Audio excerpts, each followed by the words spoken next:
So let me just share my screen with you and then we'll get going.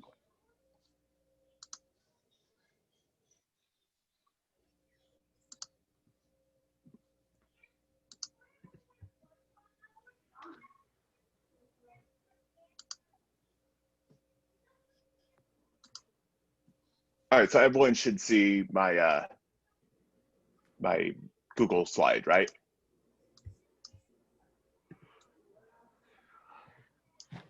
Okay, so what we'll be focusing on is we're going to talk about this idea of framing quotations.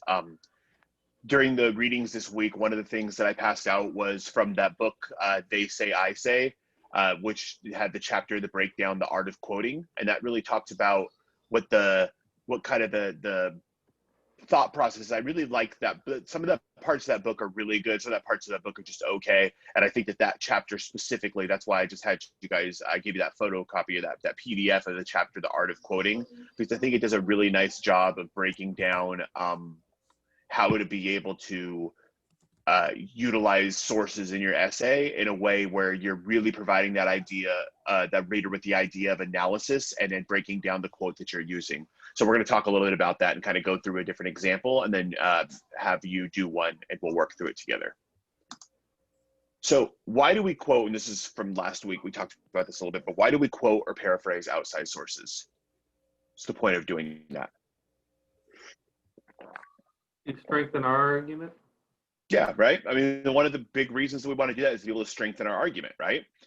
And so if we think about this idea of the reason that we're quoting or that we're paraphrasing is to strengthen our argument, well, then we have to be able to think about how does this quote that we're using connect to the argument that we're making, right? If that's kind of like, and there's other reasons why we do it also, but I think at its core, if the reason why we do it is to strengthen our argument, then we have to be able to explain to our reader, how does this connect to the argument that we're making? What's the connection between the quote that we're utilizing and the argument that we're trying to make in that body paragraph, in the overall essay, or whatever the point is? Like, how do we draw that connection for the reader, right? And that's really important, is because as we've talked about this semester, and then we'll continue to talk about, right, like, is it's not up to you as a reader or as a listener to be able to draw conclusions for the writer, right? Like, when ideas are presented clearly in any situation where you're trying to get information, when ideas are presented to you clearly,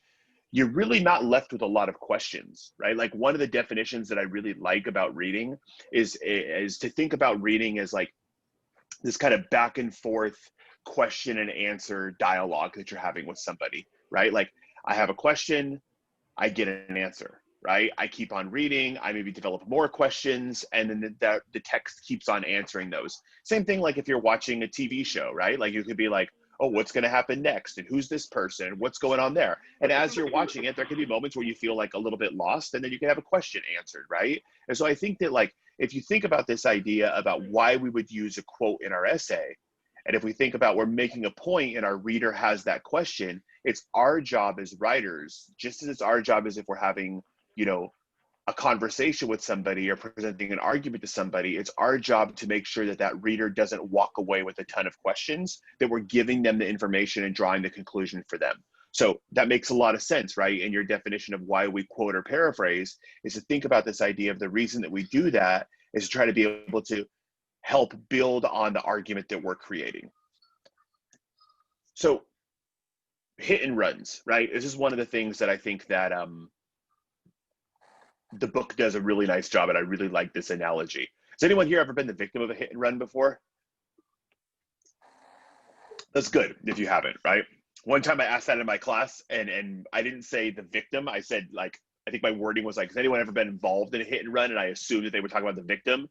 And like, one person in the class is like, yeah, one time I was running late to work and I crashed into someone's car and I kept on going. I was like, whoa, whoa, whoa, like, you know, don't incriminate yourself in front of the class, right? But like, if we think about a hit and run, right? Here's this picture that pains me to look at of this guy's nice Model 3 that just got destroyed, right? And so here's the hit. What's this person's response to this hit and run? What kind of information is he left with? He's not left with their insurance info. Yeah, he doesn't seem like he's left with an insurance info. It looks like there's some sort of like ticket maybe on his car, which is like insult to injury. I mean, what about like his body language? I thought this picture kind of sums up a hit and run perfectly. Just really, like, he knows there's an accident, but doesn't know like what happened, and just now he's probably like, how do I fix this?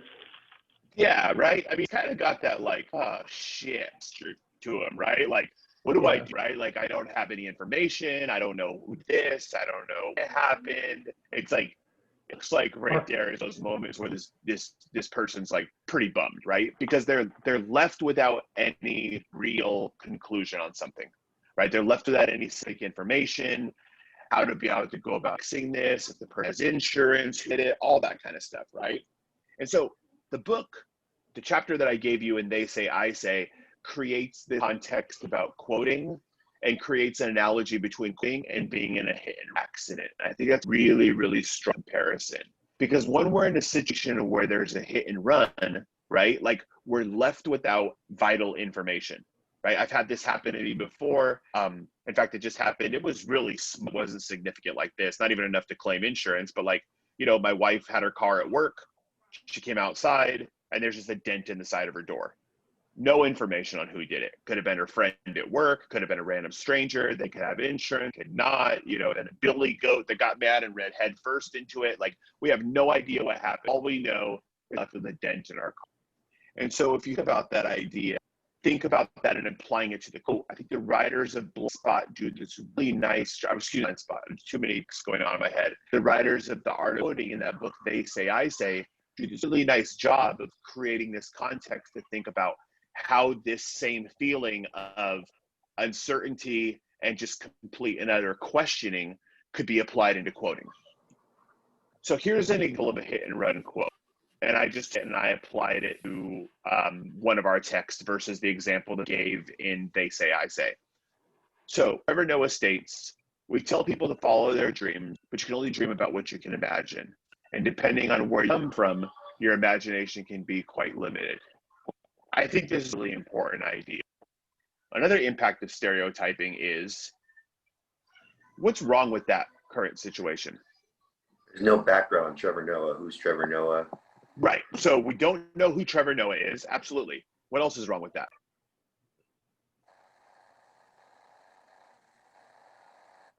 They just jumped into a new stereotype with explaining their first thought. Yeah, they're jumping into another point, right? Without explaining that first thought. Good. What else? They also don't explain how it's a really important idea. They just say, I think Exactly. This is a really important idea. Mm-hmm. No explanation at all, right? It's just like, this is a really important idea. Sure. Bye, right? What makes it important? Because maybe somebody else could look at this and say like, I don't really think it's that important of an idea, right? Or I don't really know what this is supposed to mean. And so the idea is right now, like, the reader hasn't really given you any kind of significant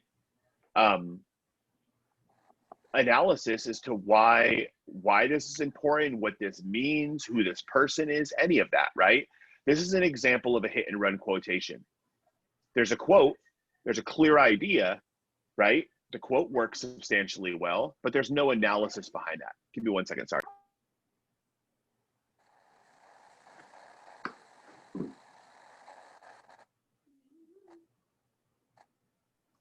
Sorry, I have elementary school going on downstairs, and I just saw my son go running by on FaceTime with one of his friends on his iPad, and I'm like, aren't you supposed to be in class? He's like, I'm on a break. So got to make sure kids are horsing around. Anyways, all right. So the idea is that there's not any analysis behind this quote, right? It's just simply, here's this quote, and I think it's important. And so it's not that the quote doesn't work well, is that the writer hasn't done, in this case, me, when I put this quote together, hasn't done any kind of job of building off of this idea or drawing a conclusion for the reader, right? So we think about framing a quotation. The art of quoting, the authors argue that as a writer, it's your responsibility to present quotes in a way that your reader clearly knows why this quote is relevant and how it connects to your argument, right? That's really, really important. Like, this is your responsibility as a writer. In the same way that if we think about that analogy of that poor guy's Tesla that got crashed into, It's the person who crashed into the car's responsibility to make sure that that person's not sitting there with unanswered questions, right? And so we think about that idea, right? You're presenting an argument. If you're presenting the argument, again, don't leave it up to the reader to assume whatever this quote means. Like, right? Quotes don't speak for themselves. Because someone's presenting a quote, you could have a complete different interpretation of what that quote means than somebody next to you, right? People read things differently. That's one of the really cool things about, like, you know, reading a text, is that there can be situations where you could look at something and you could have a completely different perspective on what that means than the person next to you. And there's not necessarily a right and wrong answer when you're reading through this, right? There's just ideas of what can be supported and what can't be supported. So, like, for example, but if we think about that and apply it into like the context of television, right? Like, when Game of Thrones was on TV, I don't know if anybody here watched that show, but like my wife and I were obsessed with that show. It's like every Sunday night, for sure, kids went to bed, Game of Thrones came on, right? And so there would be moments where we'd be having conversations about the show, and we would have different favorite characters in that show. And she'd be like, oh, this is my favorite character. And I was like, nah, that person's weak. I don't like this person. This is my favorite character. And we would argue about why one person was better or whatever. There was no right and wrong answer to that question, right? Just like if I were to say right now to you, like, I don't know, who's your favorite musician? And you were to tell me, and I would be like, that's an incorrect answer, right? Like, I can't assume that that answer is either correct or incorrect. You would have to be able to create the argument into why you believe that to be true. And a similar type of thing happens when we're reading text. It's not necessarily that an idea is right or wrong or good or bad, right? But it's up to you as the reader to be able to explain, or excuse me, you as the writer to explain to your reader why this quote is either important or significant or related to whatever the point is that you're making. The quote doesn't speak for itself. So you need to make sure that your analysis of the idea is clear to the reader, that you're drawing the connection for the reader and saying, here is what this quote is supposed to mean, here is why I think this quote is significant, and here is how this quote is connecting to the larger argument that I'm creating, right? Don't leave it up to your reader to draw their own conclusions, because in a lot of cases, the conclusions that the reader is going to come to is not necessarily the same as the ones that you're going to come to. Does that make sense? Any questions at all about this idea of framing quotation so far? Okay, so let's look at what we need to do to frame a quotation. So if we think about how we frame quotations, are there any ideas that stand out from that chapter for those of you that had the opportunity to read it so far about how to frame? There's the quotation sandwich. Yeah, so there's that idea of like a quotation sandwich, and we'll look at that in a second. So what are some of the things that we need to do to frame a quotation? You gotta introduce it. Yeah, so we have to introduce the quote, absolutely. What else?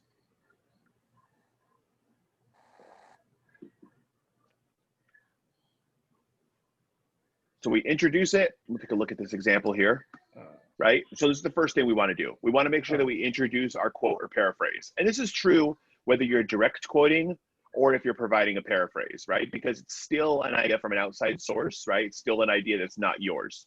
So you want to make sure you introduce your quote or paraphrase. So make sure that your reader has context for the source, right? That's really, really important. And kind of going off of earlier, when we looked at that example, one of the first points that Stephen made was that, who's Trevor Noah, right? Don't assume that your reader has read the same things that we have, right? Don't assume that your reader is somebody in this class. It's really easy to be able to gloss over certain things and assume that everybody has the same context that we do when maybe they don't, right? So it's really important to think about, you have to give the reader context for the source. So the first time that you use a writer, give the writer's first and last name and the title of their work, right? So very first time in an essay, maybe it's in the introduction, maybe it's in the first body paragraph, maybe it's not until the third body paragraph. But regardless of where it is, the first time that you use a source in your essay, you need to make sure that you give the writer's first and last name and the title of their work. After that, we just refer to the writer by their last name. So that's really important as we go on in our essays, especially in situations where we maybe quote someone multiple times throughout an essay. If I'm using a source, I can maybe say, you know, in her TED Talk, Dinger of a Single Story, Chidamanda Adichie argues, and here's what she says. After that, I just call her a DJ, right? Same thing with Trevor Noah. We introduce him, his name, the name of what he wrote, first and last name, right? After that, we just call him Noah. So we're not on first name basis with our writers, right? So like, for example, if I was quoting Shakespeare, I would call him Shakespeare. I wouldn't call him William, right? Because he's not my buddy and we're not on a first name basis. It's kind of that formal context of writing. So first time through, writer's first and last name, the title of what they wrote. After that, you don't have to say the title of what they wrote again. So it's not like every time you quote Trevor Noah, you don't have to say, in Born a Crime, Noah argues. It's like, we know who he is, right? It's just that first time through, you want to make sure the reader understands who that person is. The other thing that you want to do is make sure that you include some sort of brief explanation or overview of the topic or context for the quote. And I'll show you an example of that in a second. So this is really important to think about. And it's not just who the writer is and what their name, or excuse me, what they wrote, but also really quickly, what's this piece about, right? Or what's this section of text you're getting ready to use about? So you don't have, maybe you can give a whole overview of what the book is about. Like we call those a synopsis. We'll talk about that later on in the semester, about this idea of like, quickly, here's what he's writing about. You know, I could say like one sentence, he's writing about his experience growing up as you know, a mixed race kid living during apartheid in South Africa. Or I could maybe limit it down and say, here's a little bit of context for this quote, right? But the important thing is you want to introduce this idea. You want the reader to know who the writer is and really quickly what they're about to talk about. Next is you're going to give the quote or the paraphrase, right? Make sure that you're using text citations here.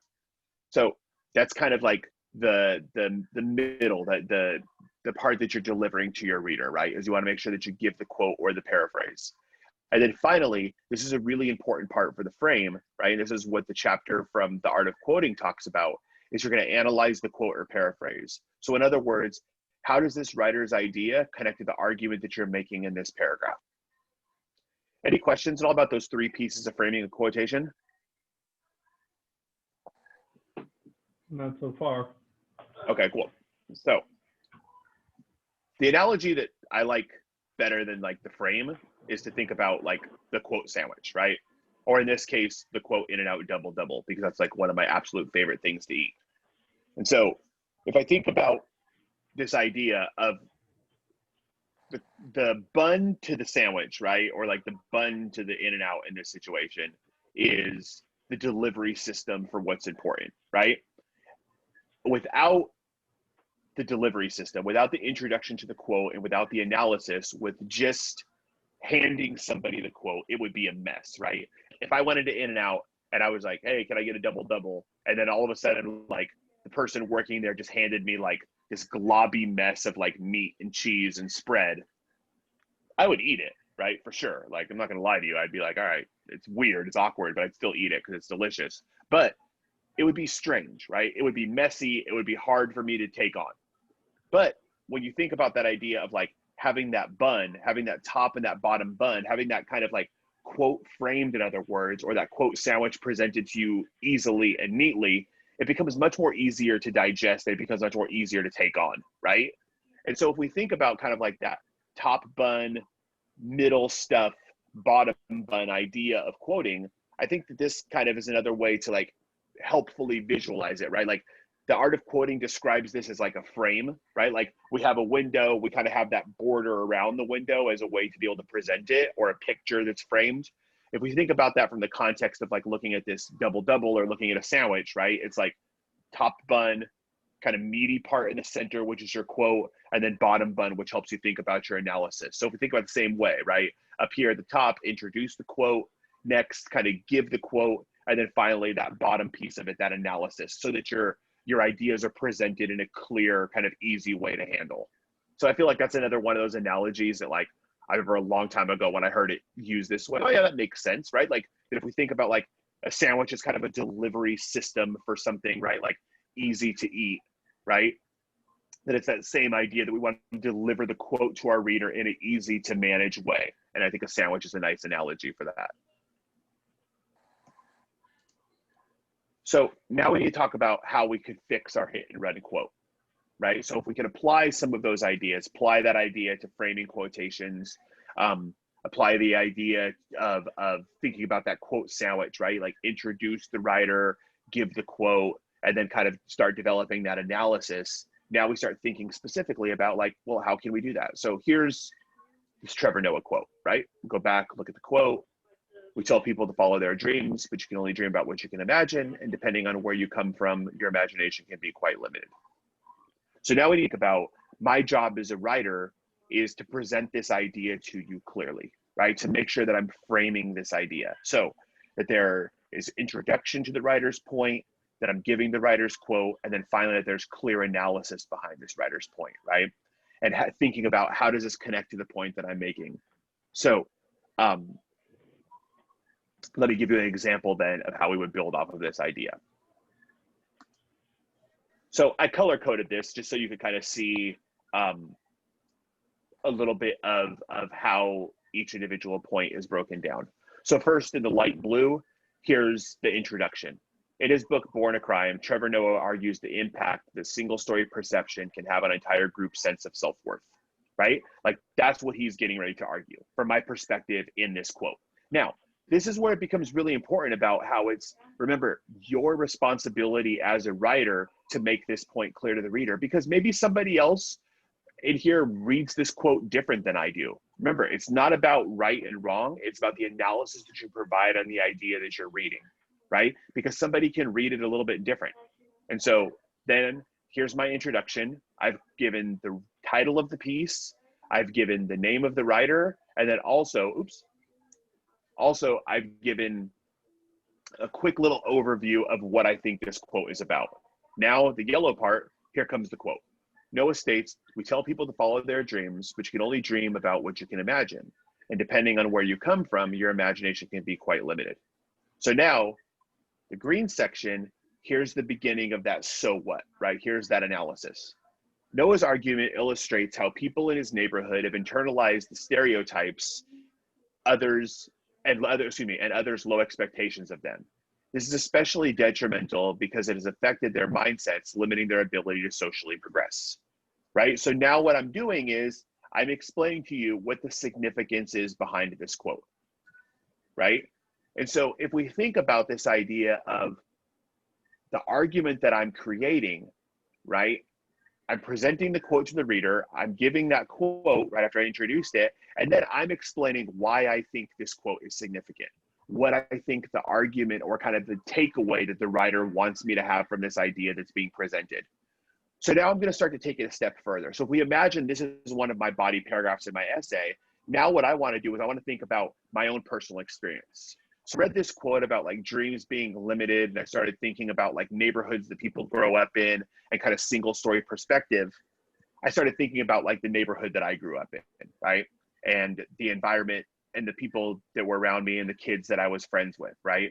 And so one of the things that stood out to me about this idea of imaginations being limited and people having low expectations of you and things like that, like the neighborhood that I grew up in, a lot of the kids that I grew up with, right? Kids that I was friends with all through elementary school and even a little bit beyond, like was one of those places where there wasn't really a lot of, expectation, right? Like a lot of my friends were in gangs. A lot of my friends ended up, going to jail, things like that when, kids that I grew up with and stuff. And so I would say like, as a kid, I've witnessed the same thing happen in my neighborhood. And now I could just keep going from there. Now I'm going to illustrate with my own examples. And I could say, growing up in an environment where there wasn't really much expected of the kids that were there, it was easy for people to start to believe this to be true about themselves, right? And so now, if I was writing this body paragraph, this is just kind of that quote got me thinking. And this is where it's really a helpful way to start using the reading as inspiration for brainstorming.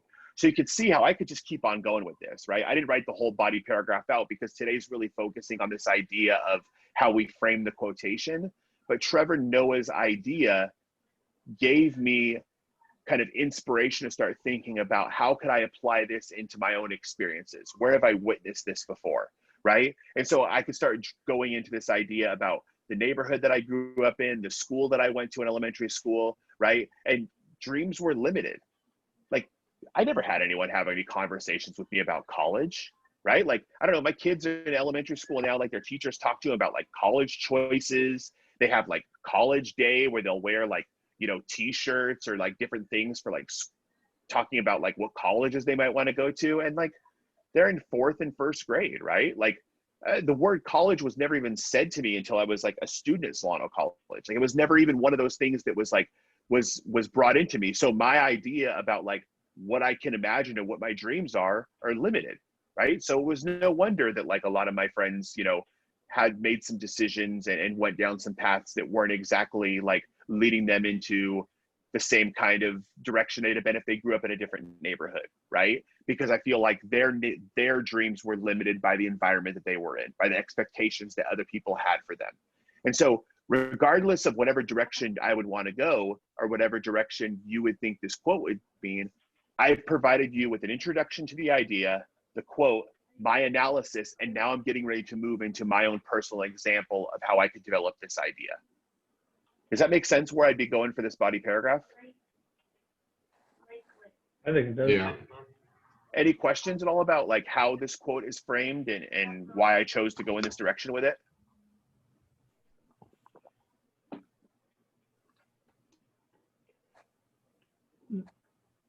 And so it's really important. Oh yeah, go ahead. I heard someone get started.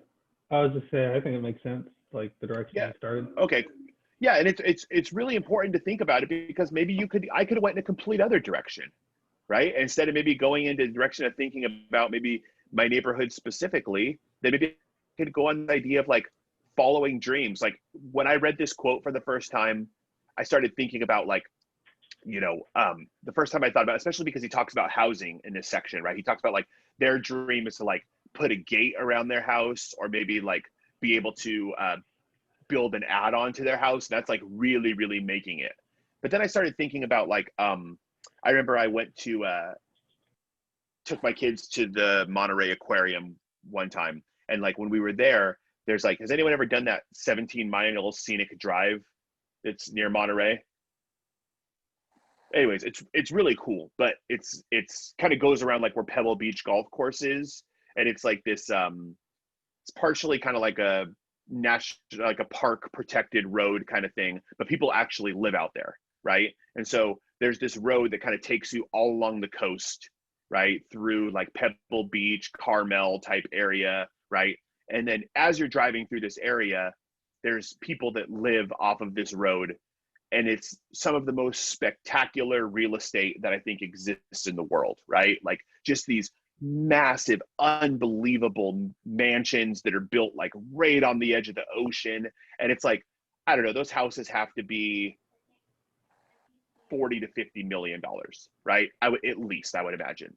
And so when I look at some of those houses, as I look at that, like I remember driving through there and just thinking to myself, I have no idea how those people reach that point in their lives, right? Like I have no concept of how that works. I understand success from kind of a, I guess, a normal context, right? Like growing up, I was like, my parents were like, oh yeah, go to college, you can get a good job, and then maybe one day you could live in a nice house. But like my idea of what that looked like was always like, well, maybe I could live in, you know, a nice part of Fairfield, or maybe I could live in a house with stairs, or right? I mean, that was like a huge deal. I remember like one of my friends growing up in school, like his parents bought a new house and their house had stairs. And I was like, oh, that's so cool. Like you can go upstairs and you can go downstairs. Like that was a big, huge deal compared to like where my other friends and I lived, right? And so like, the point is that my concept of being able to grasp that level of success,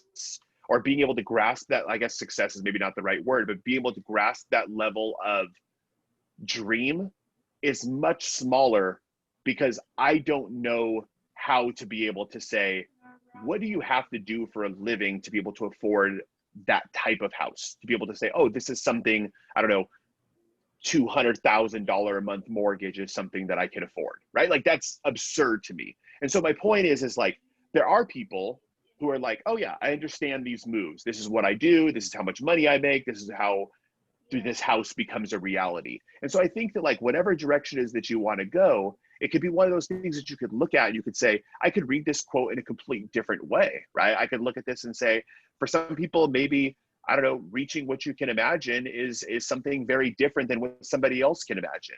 And so I think it's really important for you to decide what this quote means, because even writing this paper again or writing this paragraph again, I could go in a completely different direction than where I went here. So let's try this. And we're going to just do this a little bit in the chat. So here's a quote, and we're going to practice quote framing. This is from Trevor Noah's book on page 49.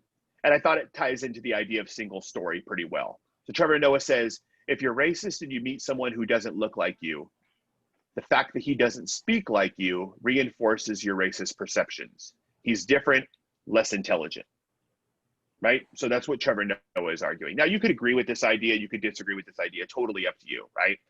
But if we were going to frame this, and we could use the chat, I want us to start, and I'll open up, let me grab this really quick. What I'll do is I'll open up like a document page, but I want you, let's start with, in the chat, start with the introduction to this quote. So if we're going to frame this, right, we have this quote. If we're going to frame this quote, what's a sentence or two that we would start with to introduce this idea to the reader? Remember, we have to make sure we give the writer's first and last name, what they wrote, and a little bit of quick context for this. So let's start with that. And I'm going to move this over, and we'll do this in a Google Doc. And then just go ahead and pop whatever you think is your frame just in a little chat in Zoom, and then I'll kind of copy and paste them. So I want to work through one of these together.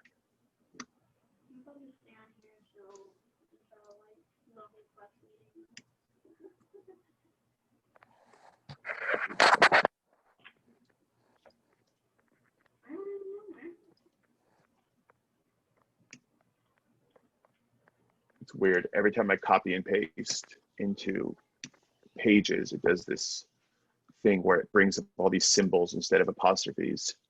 I have to fix it really quick, and then I'll share it with you.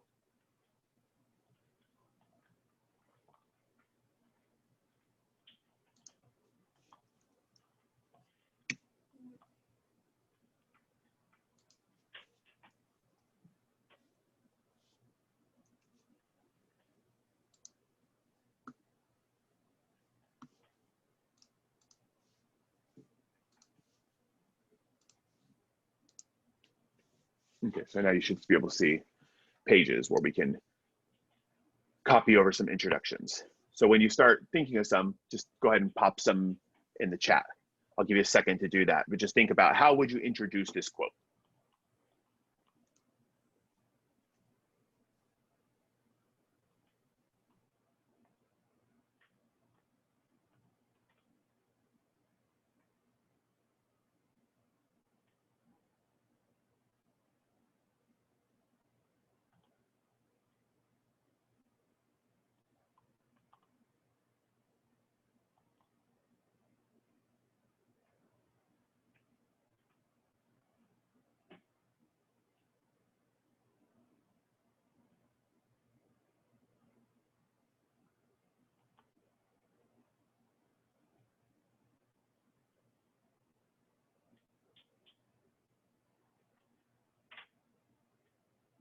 Making that sound? Who's making that sound? Okay.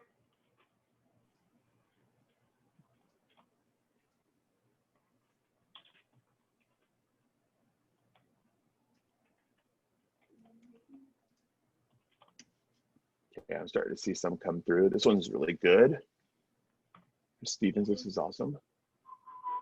Make this a little bit bigger for you.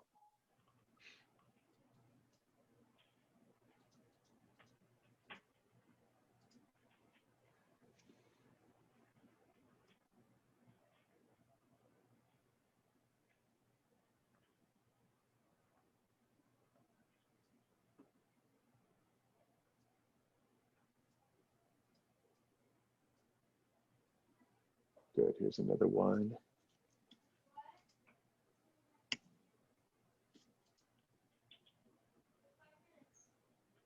Awesome, so here's two really good examples.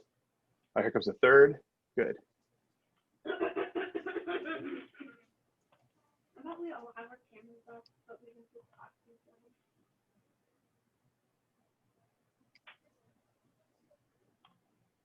right, so let's take a look at these three. And then, oh, there comes one more, good. Good. I'll copy these and then we'll save some of the next, we'll look at some of the other ones for analysis. Okay, so all of these different examples could work really, really well to introduce Trevor Noah's quote, right? So in the book Born a Crime, Trevor Noah gives his perception of unconscious stereotypes based off a person's language and skin color. Awesome, right? In Born a Crime, Trevor Noah shares his story on how stereotypes and expectations of specific culture greatly impact individuals' various backgrounds. That works really well. In Trevor Noah's Born a Crime, he addresses people with prejudice and stereotypical views. Great. In his book Born a Crime, Trevor Noah speaks on how language can affect racism. Awesome, right? Like every single one of these works really, really well. And you can see how they're all kind of arguing the same thing, but there's also like a little bit of different direction that some of these go in, right? And this is really important about that idea of like you explaining it to the reader, right? So these all work super well. One thing, let me just show you really quick, when it comes to introducing a reading, so rule will be, and I'll just show you here, if it's a long word, then italics.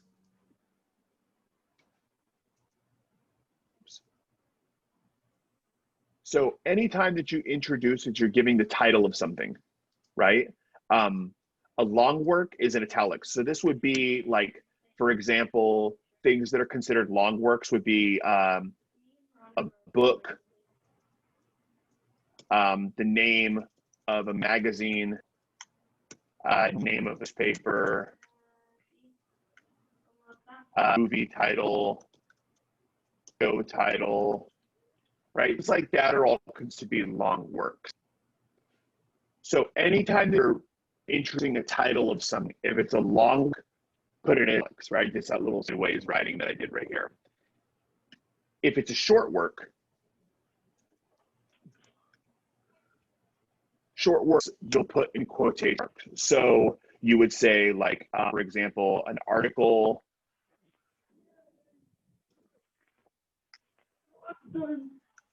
article title, name of actor, for example, it could be a newspaper story title, poem,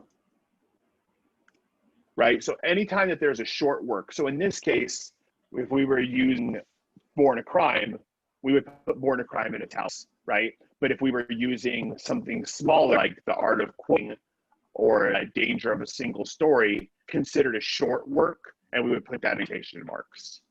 So this is one of these we'll just keep practicing, but there's just like a little rule that comes along with if you put something in italics versus if you put something in quotation marks. All right, so all of these different examples work really, really well for introducing this quote. So let's take one of them. All right, I'm just gonna grab one that's here. And then what we're gonna do is we're gonna slap it at the top of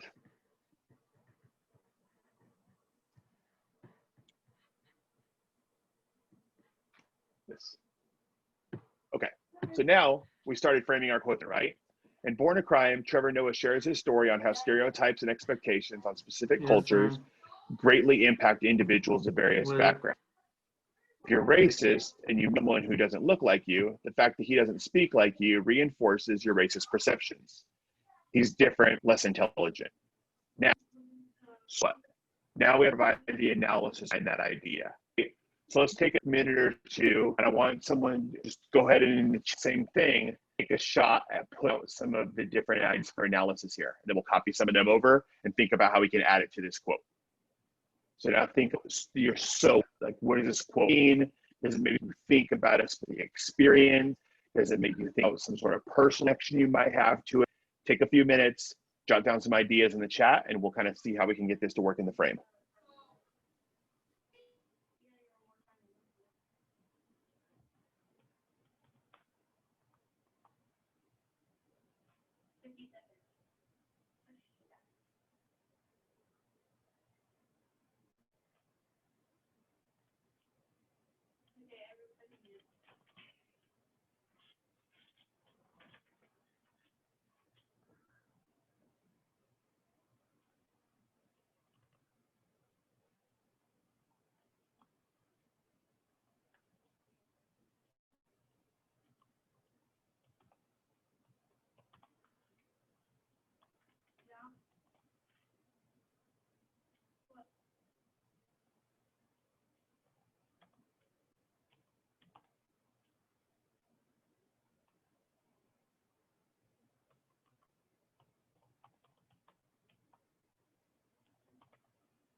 homepage.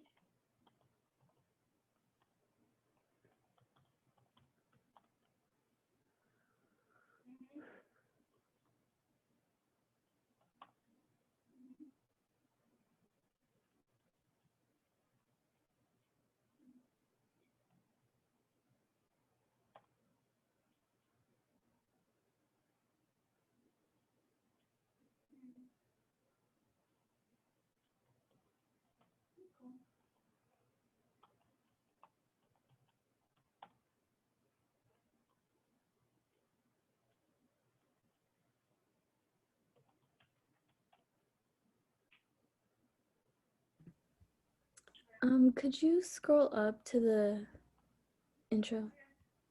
Thank you. Yeah, no problem.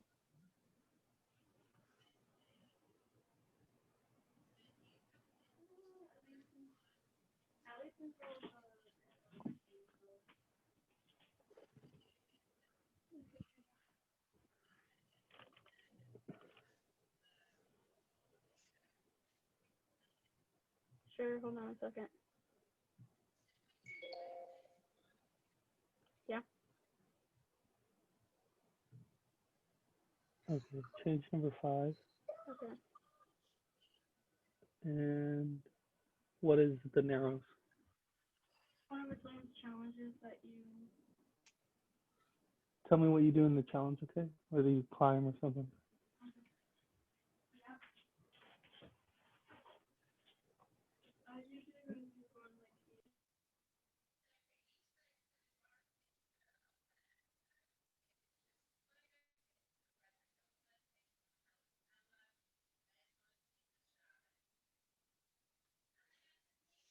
So when you get your ideas, just jot them in the chat and we'll take a look at them together.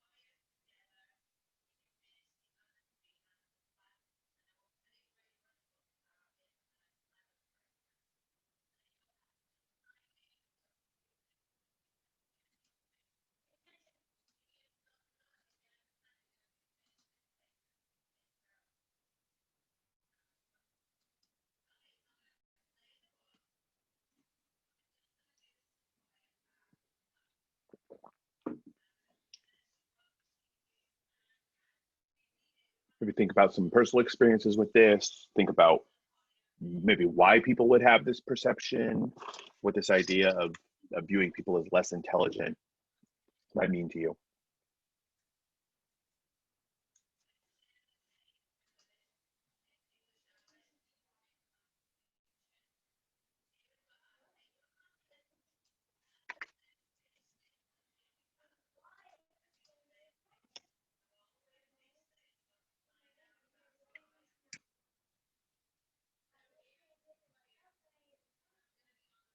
Good. I'll wait for a couple more to come in and then we'll take a look at them together.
There's one that Drew sent me, and this looks like this is a nice bit of analysis for the previous quote, right? About that kind of mindset about where people are and what resources will be available. So I think that works really well for that first quote that we did together. But let's take a look at this one. I think we can go off of what we have here. And if another one comes in, we'll take a look at that too. But if we take this, and I'm going to put it at the end, and just make it a little bit bigger so it all looks like it belongs together. That's good enough. Okay, so this quote relates to some of my personal experiences. During one of my trips to Mexico, I knew little to no Spanish. Because I had a difficult time communicating with people there, I experienced racial stereotype firsthand. Since they didn't speak like Mexicans, I was different from them, right? I mean, this is a really cool example, right? I think this works really, really well. And maybe it's a completely different direction than where somebody else was going to be thinking this quote, right? And maybe this idea of like belonging with a group, right? And kind of being like outcasted from a group because of the ability to not speak something the same way. So I think that this is a really nice example of where you can start to take the analysis of the quote and use your own personal experience to be able to tie into this, right? And maybe it's completely different than a direction that somebody else was going to go, right? Maybe, I don't know, maybe someone was thinking about this, like, for example, when I first read this quote, especially with this idea of like less intelligent, like I started thinking about like, I also teach English as a second language courses. And I started thinking about like a lot of my students. And a lot of my students, I remember one time I got into an argument with one of my colleagues because they were talking about like how ESL students weren't prepared to do college coursework because their language wasn't good enough and they weren't able to like tackle difficult ideas. And in that semester, I had a husband and wife who were from Japan, and the husband was here on a sabbatical working for a university because he was a professor, a tenured professor at University of Tokyo, and his wife had like a doctoral degree in education and was like some super like, you know, successful like educational theorist who was like exploring the impacts that democracy has on education in Taiwan. And it was like these, I was so intimidated by having these two people in my class because they were so incredibly smart and accomplished. But there was this perception that like they weren't smart because they were learning how to speak English, right? And so I think that like whatever direction that you might want to take this idea, that like there's this bias. I mean, I could talk about like, you know, if I was writing this, like I think about experiences like with my dad and thinking about like my dad has a pretty thick accent and it's, you know, gone away a little bit over the years. It's still there, but I remember growing up as a kid, like there was a lot of times where like I noticed my dad having to experience like some pretty negative judgment because of the way that he spoke. Or people would say they couldn't understand him or things like that, right? And automatically assumed that maybe he wasn't as intelligent because his accent was there. So whatever direction is that you want to take it, I think this is a perfect example of this quote is now framed, right? Because we've introduced this source, right? We've got people thinking about, here's what the essay, or excuse me, here's what this quote is about. Here's the point that the writer is making. We've given a clear example of a quote from the writer's piece. And then down in here, started moving into some analysis, started connecting some personal experience into this idea. So this is exactly what we should be doing as we're framing quotations. Here's another example or two. Let's take a look at two more just to kind of talk about some of this analysis.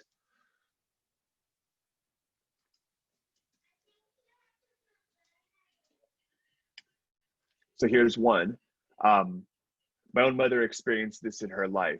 As a Filipino American, she was told that she spoke English so well, even though she had been speaking English her whole life. Or she would be asked where she immigrated from Japan to America, even though she did not look Japanese at all, as in fact Filipino.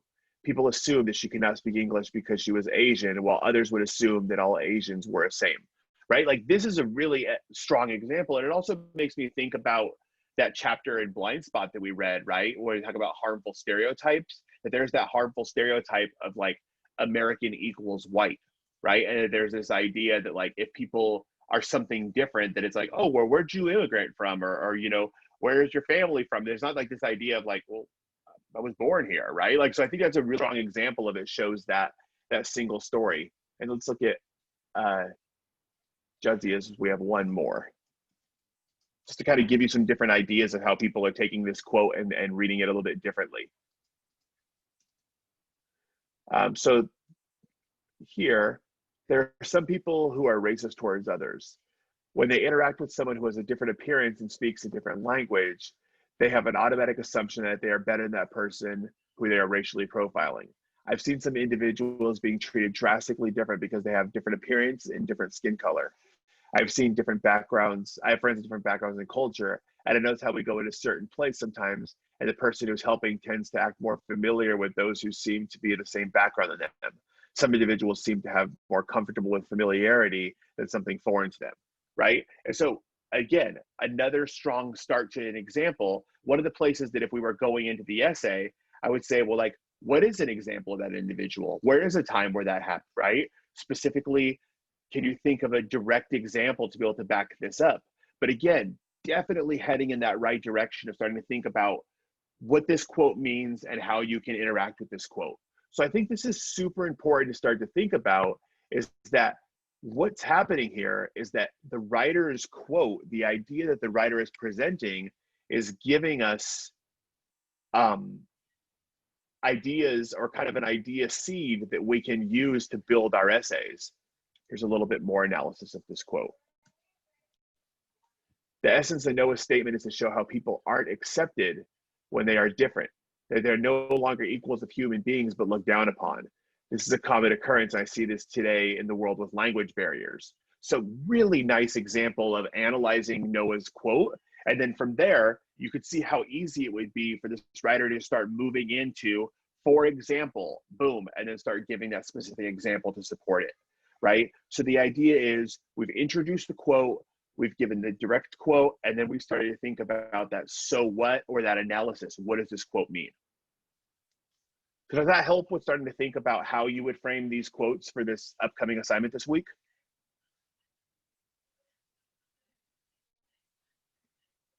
Any questions at all about framing quotations or how to go about doing this or building off of these ideas? Not that I can think of at the moment. If people do have questions as you start working and you're working on framing quotes or anything like that, just let me know. I'll be in here.